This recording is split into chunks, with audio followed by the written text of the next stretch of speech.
Iowa versus the Indiana women's basketball game was turned. It was a great matchup between two Big Ten powerhouses, number two and number one in their conference. And this was a phenomenal game. Indiana just won 10 straight games. Iowa won 8 straight. So they were bound to have a collision course, and they didn't disappoint. The final score ended up being Iowa 78 to Indiana's 87. Indiana was able to come away with it and really establish bragging rights in the Big Ten rivalry. And finally, ending the streak that Iowa was on while maintaining their streak, which is now 11 straight wins. Now, before we get into this matchup and what went down, I'm going to need you all to hit that like button to help us with the YouTube algorithm and get on more people's radars. But without further ado, let's get into it.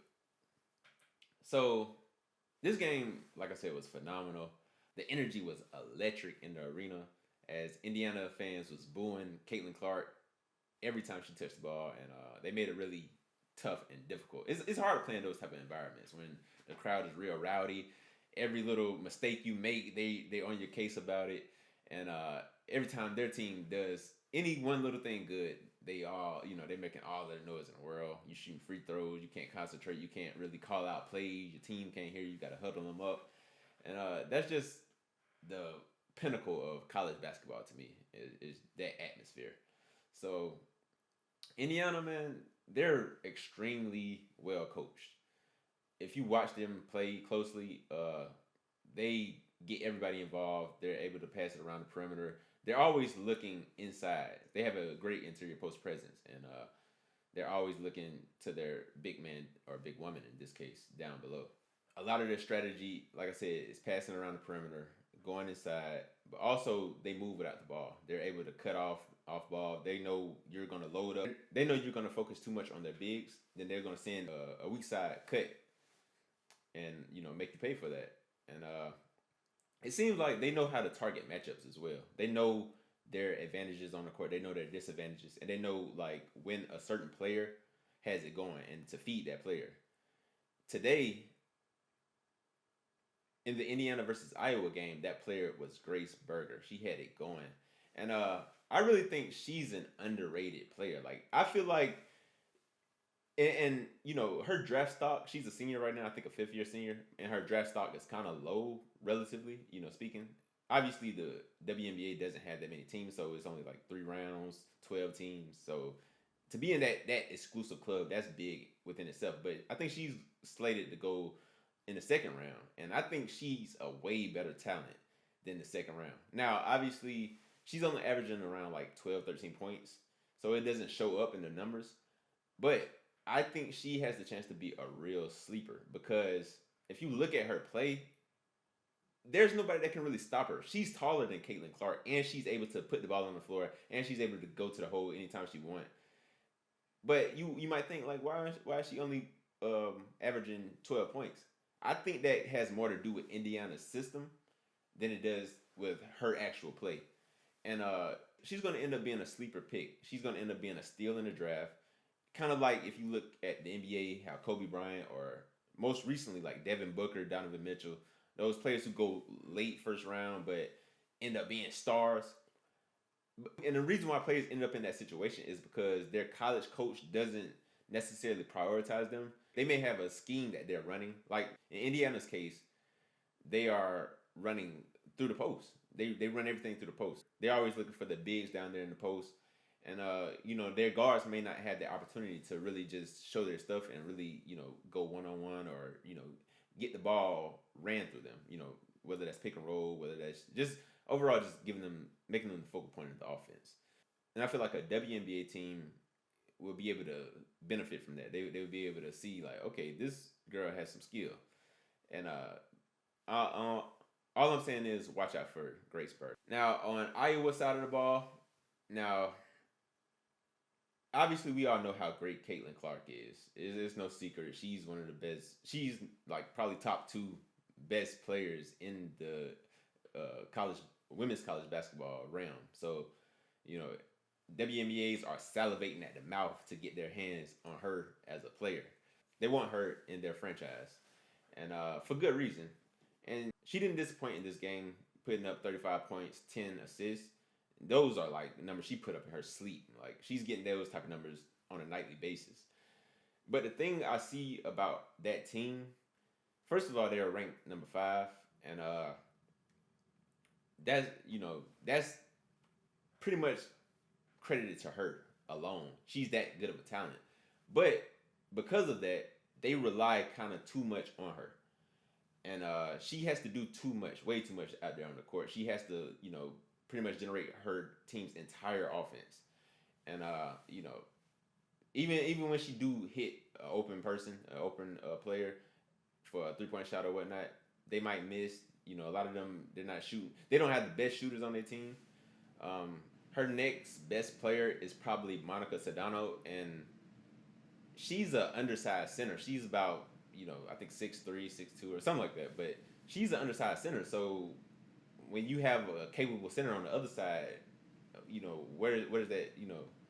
You're not really able to take advantage of that. So, like I said, she had to do way too much. She had a ton of turnovers in the first quarter alone. So, and I think it ended up being a gigantic number, her total turnovers. And if a defender is capable, if they play her even slightly good, she's able to. She has to get into this point where she's just chucking up shots. And like I said, she gets up a lot of shots. She makes a lot of shots, and that's not a knock on her, but it's a knock more towards her having to do everything. So if Iowa wants to be competitive in the tournaments to come, they have to really figure out a way to relieve Caitlin Clark of all of those duties and to help her out. They need to have players really stepping up, knocking down shots. Somebody need to take over some of the ball handling duties. She needs to be coming off screens a lot more. She shouldn't have to bring the ball up the court and generate her own offense every time down the court. So really look for that, and especially in the next matchup between these two teams. They play February 26th. Really look into that. As far as the future outlook, like I said, I think Grace Berger should be WNBA scouts really should be keyed in on her. She's going to be a sleeper. Trust me. I'm telling you. In the next levels, when teams aren't really focused on playing inside out like that, and it's more a wider spread game, and your guards able to have a lot more freedom, she's really going to be able to take advantage of that. And I promise you, it's going to be a sight to behold. And don't be surprised if she end up an all-star caliber player. As far as Caitlin Clark, we all know what she has to offer. I'm not really worried about her. Like obviously, she's come up short in the women's college basketball tournaments, but like I said, once she gets to that next level, she's gonna have way better talent surrounding her. Everybody's good in the WNBA, and they're gonna be able to find her. They're gonna give her the keys. She's gonna be able to learn quickly. Has that green light. Once she get that green light, it's over with. Like I promise you, she's gonna be one of the top stars in the WNBA. As far as what our audience can take away from this, obviously a lot of you guys play basketball. A lot of you guys are trying to go to that next level. Maybe you want to play at the high school level or the college level, or maybe you want to play at the pro level. What do you need to know? What do you need to take away from this? So, especially to get your name out there and to really get scouts or recruiters or whoever that you need to impress to get to that next level, what do you need to do to really establish yourself? So what I would say is, when you get into these matchups where there's somebody on the other end of the court that you're playing against, they have a big name, scouts are coming to see them, you want to show up on these stages. Big stages, you have to really show up. And like I said, Caitlin Clark showed up.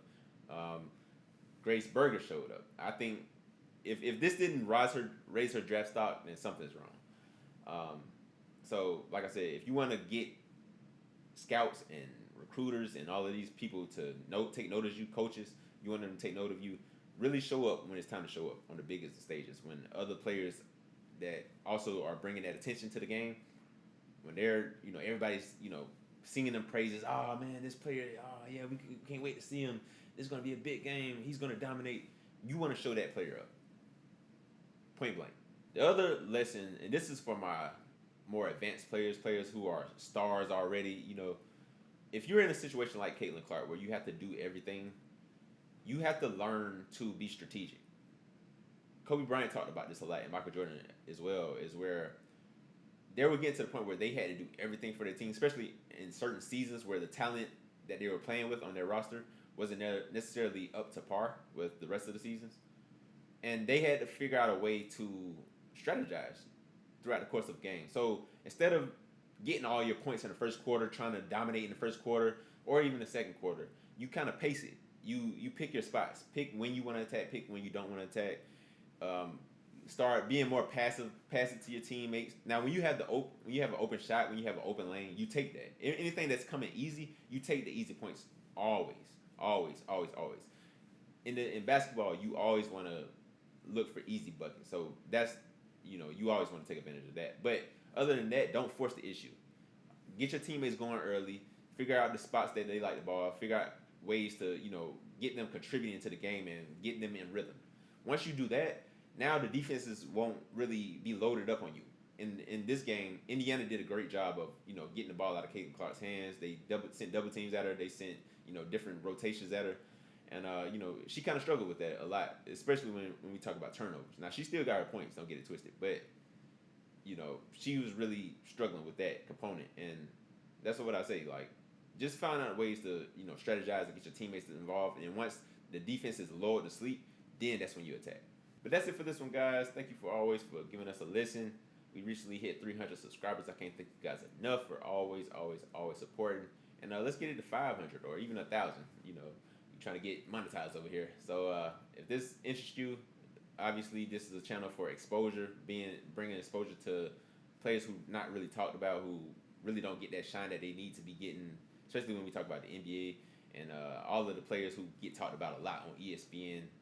A lot of players don't. A lot of players don't get that shine. So we want to be able to be a platform where we get that shine. Even some of you guys who play basketball in high school, you feel like you're underlooked, underscouted.